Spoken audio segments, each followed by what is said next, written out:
करते परमनाथ को चले गए। सुखदेव जी महाराज निकले के राजा ध्रुव जी महाराज का वंश यहाँ पर आकर के समाप्त होता है।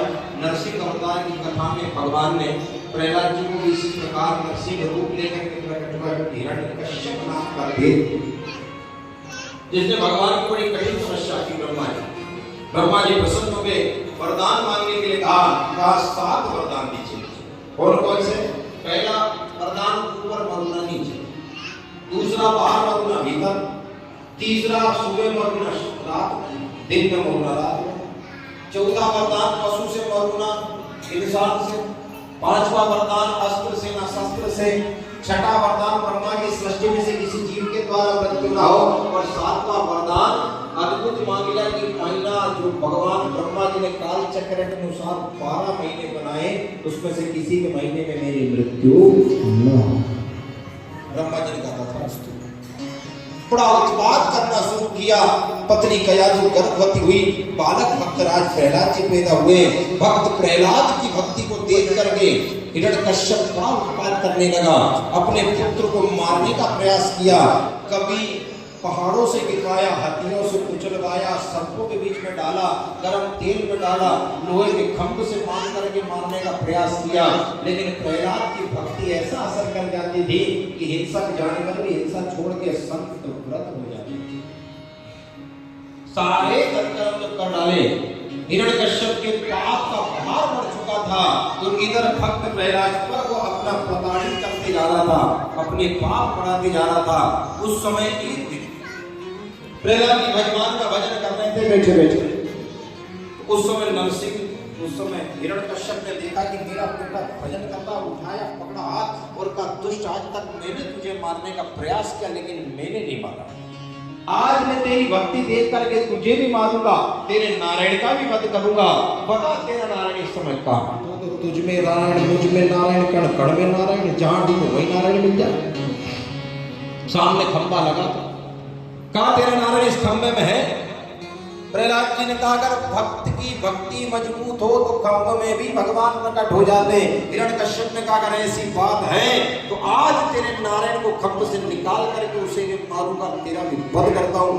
उठाई खड्ग और उठा करके खंभ पर प्रहार किया। जैसे खंभे पर प्रहार किया उसी समय खंभ टूट करके बिखर गया। अद्भुत आवाज आई और भगवान नरसिंह प्रकट हो गए। नरसिंह भगवान जब प्रकट हुए, सारे देवतागण फूलों की बरसात करके जय जयकार करने लगे। बोले नरसिंह भगवान की जय हो, नरसिंह नारायण भगवान की जय हो। भगवान नरसिंह का अद्भुत रूप देख करके हिरण्यकश्यप जो था भागने लगा। भगवान ने पकड़ा, द्वंद्व युद्ध होने लगा। लड़ते लड़ते भगवान ने अपनी जंघाओं पर डाल करके बीच देहली पर संध्या काल के समय भगवान बैठे हैं। का दुष्ट, जिस नारायण को मारने की तू बात करता था, मैं स्वयं तुझसे लड़ने आया हूं, अब मैं तेरा वध करूंगा। हिरण्यकश्यप ने कहा महाराज आप मुझे नहीं मार सकते। भगवान ने कहा क्यों? बोले पहला वरदान मांगा था कि बाहर मरूंगा भीतर। भगवान ने कहा इस समय ना दुष्ट तू बाहर है ना भीतर, बीच देहली पर है। दूसरा वरदान मांगा ऊपर मरू ना नीचे। भगवान ने कहा ना तू ऊपर है ना नीचे, बीच जंगाओं पर पड़ा है। तीसरा वरदान मांगा दिन में मरू ना रात में। भगवान ने कहा इस समय ना दिन है ना रात है, संध्या काल का समय है, अब तुझे मारूंगा। चौथा वरदान मांगा था कि अस्त्र से मरू ना शस्त्र से। भगवान ने कहा मैं इस समय मेरे हाथ में अस्त्र है ना शस्त्र है, अपने नाखूनों से तेरा वध करूंगा। पांचवा वरदान मांगा था पशु से मरू ना आदमी से। भगवान ने कहा इस समय ना पशु हूं ना आदमी हूं, दोनों स्वरूप में हूं, नरसिंह रूप में, अब तेरा वध कर। छठा वरदान मांगा ब्रह्मा की सृष्टि में से किसी जीव के द्वारा मेरी मृत्यु न हो। भगवान ने कहा ब्रह्मा की सृष्टि से अति हम परे हैं, ब्रह्मा को हमने बनाया, हमें ब्रह्मा ने नहीं बनाया, इसलिए उसकी सृष्टि से परे आते हैं, अब तुझे मारेंगे। हिरण्यकश्यप ने कहा फिर भी नहीं मार सकते, क्यों? बोले सातवां वरदान मांगा था हमने कि हम ब्रह्मा के काल चक्र के अनुसार 12 महीने में से किसी महीने में मेरी मृत्यु न हो। भगवान ने कहा ब्रह्मा ने तुझे 12 महीने बनाए, लेकिन तुझे मारने के लिए हमने 13वां महीना का निर्माण किया है, जिसको पुरुषोत्तम मास, अधिक मास, देसी भाषा में ढोटा का महीना कहते हैं। अब मैं तुझे मारूंगा। उस समय बड़े भाव के साथ हिरण्यकश्यप समझ गया कि 7 वरदान भगवान ने सिद्ध कर दिए। भागने लगा, भगवान ने पकड़ा हिरण्यकश्यप को, जंघाओं पर डाला, पेट को चीर करके हथेलियां निकाल करके गले में धारण कर ली और भगवान भय का टूटित हो गए। हिरण्यकश्यप का उद्धार किया। हिरण्यकश्यप के शरीर से दिव्य ज्योति निकल के भगवान में समा गई। उस समय भगवान हिरण्यकश्यप का वध तो कर चुके थे, लेकिन भगवान का क्रोध शांत हुआ। पक्षी का रूप धारण करके अपने चौक पंजों में लटका करके भगवान नरसिंह को धरती की 7 परिक्रमा लगवा दी, फिर भी भगवान का क्रोध शांत नहीं हुआ। भगवान सारे देवता घबराए। भगवान लक्ष्मी जी साथ में रहती है, तो लक्ष्मी जी को बेकुट लक्ष्मी जी को भी अपने जीवन जो है घमंड आ चुका था कि भगवान को अभी शांत कर लेकर के देवता में गए। भगवान ने लक्ष्मी को देख करके जो दहाड़ मारी और जैसे ही दहाड़ मारी उसी समय भगवती लक्ष्मी जो भागी तो सीधा पैर पकड़ गए, जाकर के पीछे मुड़ करके देखा। घबराए कि भगवान का क्रोध शांत कैसे किया जाए। ब्रह्मा जी ने कहा देखो, जिस भक्त प्रहलाद के खातिर भगवान खम्भ फाड़ करके अद्भुत रूप लेकर के प्रकट हुए, उस भक्त को सामने खड़ा करके भगवान शांत हो जाएंगे। भक्त राज प्रहलाद को सामने खड़ा किया, जैसे गाय बछड़े को चाटती है वैसे भगवान अपनी जीभ से भक्तराज प्रहलाद को चाटने लगे। चाटते चाटते भगवान का क्रोध शांत हो गया। भगवान को शांत होकर के भक्तराज प्रहलाद को गोद में बैठाया। कहा तुम मां क्या वरदान चाहता है? तेरे जैसे भक्त के खातिर मुझे अद्भुत नरसिंह रूप लेकर के आना पड़ा। तेरे भक्तों के कारण मैं हूँ, आज तू जो मांगेगा वही देंगे।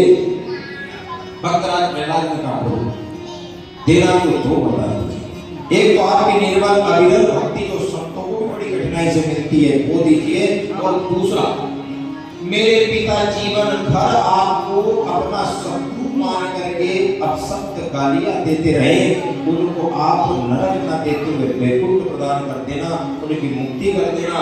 भक्तराज प्रहलाद से भगवान ने कहा कि जिसके घर में तेरे जैसा भक्त पैदा हो वो पिता नरक के स्वप्न में भी दर्शन नहीं कर सकता है। हमने हिरण्यकश्यप को तो पहले ही वैकुंठ प्रदान कर दिया है, अविरल भक्ति हम तुझे दे देते हैं और इसके पश्चात तुम मेरे गण के रूप में पूजे जाओगे। और भक्तराज प्रहलाद को अनंत आशीर्वाद देकर भगवान अंतर ध्यान हो गए। सुखदेव जी महाराज जी के राजन परीक्षित इस प्रकार भगवान ने नरसिंह अवतार धारण करके भक्तराज प्रहलाद की रक्षा की। सुखदेव जी कहने लगे राजन शाम का समय हो चला, संध्या वंदन भजन पूजन का समय से आगे की कथा में कल सुनाऊंगा, जो इसके अनुसार आज की तीसरे दिन की कथा का मंगलमय रूप से हम जय विश्राम लेते हैं। कल की कथा ठीक प्रातः 9:30 बजे से 12:30 बजे तक सभी भक्तगण समय का ध्यान रखते भगवान के मंगलमय कथाओं को श्रवण करने के लिए पधारें। समुद्र मंथन की कथा, वामन बलि चरित्र कथा, राम कथा, और कल हम बड़े आनंद के साथ यहाँ पर कृष्ण भगवान का जन्म उत्सव श्री राम वृंदावन की भूमि पर धूमधाम के साथ में मनाएंगे। और आज भोजन आरती के पश्चात सभी भक्तगण बढ़िया भोजन करें। भोजन करते बड़े हमारे भाई श्री मनोज जी व्यास और वो हमारी भाभी को लेकर के पधारे। उनकी सासू माँ भी देवास से आई है और हमारी बड़ी माँ श्री प्रेमलता श्रीमती प्रेमलता व्यास वो भी जो है मेरे साथ में आई है। और धर्म पत्नी ने भी नहीं दिए थे पर उनकी तरफ से 1000 मैं भी मिलाऊंगा। मेरे भांजी श्री साधना शर्मा, हमारे दामाद श्री रमाकांत जी शर्मा जो कि पचोर राजगढ़ गावा से पधारे, इनकी सबकी तरफ से 5000 रुपए की भेंट राशि भंडारे में मुझे कल प्राप्त हो चुकी थी। एक दिन का भंडारा इनकी तरफ से भी है। इन सभी का साधुवाद धन्यवाद बहुत बहुत आभार। आइए भगवान का हरि कीर्तन करते हैं, फिर आगे कर जो है आरती करेंगे। बोले वृंदावन बिहारी लाल की से प्रभु ने वही सृष्टि चला रही जता है सृष्टि को जिसे प्रभु ने वही सृष्टि चला रही है। जता है सृष्टि को जिसे प्रभु ने वही सृष्टि चला रही है। जता है सृष्टि को जिसे प्रभु ने वही सृष्टि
समर्पयामि। दोनों तरफ जल घुमाएंगे। जलेन सेतवे कर्णम देवाभिवंदनमात्।